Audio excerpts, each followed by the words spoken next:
Driving into Bloomington on a really cold and rainy day to the Beer Nut Factory. Grew up in Decatur all my life. I had no idea they were up here.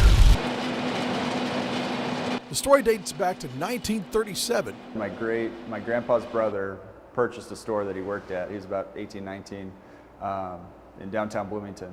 With it was called the Caramel Crisp Shop, and with it came the recipe for what are now beer nuts. Several years passed until the Beer Nut name was brewed up. Started with a guy named Brewster, who's a local potato chip distributor. Started distributing through bars and taverns in the area.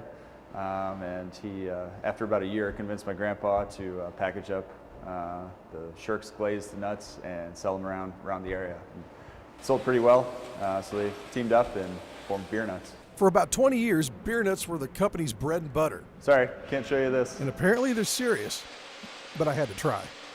We have a proprietary process that we don't share. I can tell you everything that's on the bag.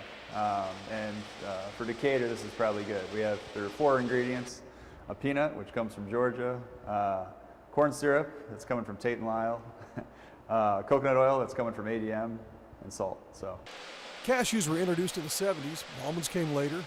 However, slow growth does not seem to be in the wheelhouse of this young president. It's been the way of the past, and the growth at this point is a little more dramatic.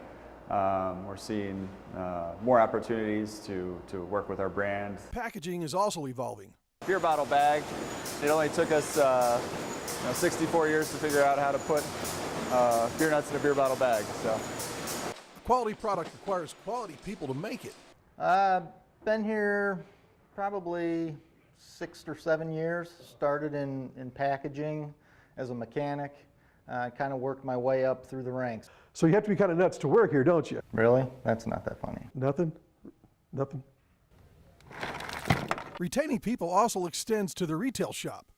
While I was in college, I actually worked here as a retail associate. So that is how I got started here. Stuck around because I love the area and I love the company. So that's why I'm here today. What better way is there to support a local business than by sporting their gear? Well, I guess buy their product too. At the Beer Nut Factory in Bloomington, Steve Nichols, Illinois made, Illinois proud, WAND.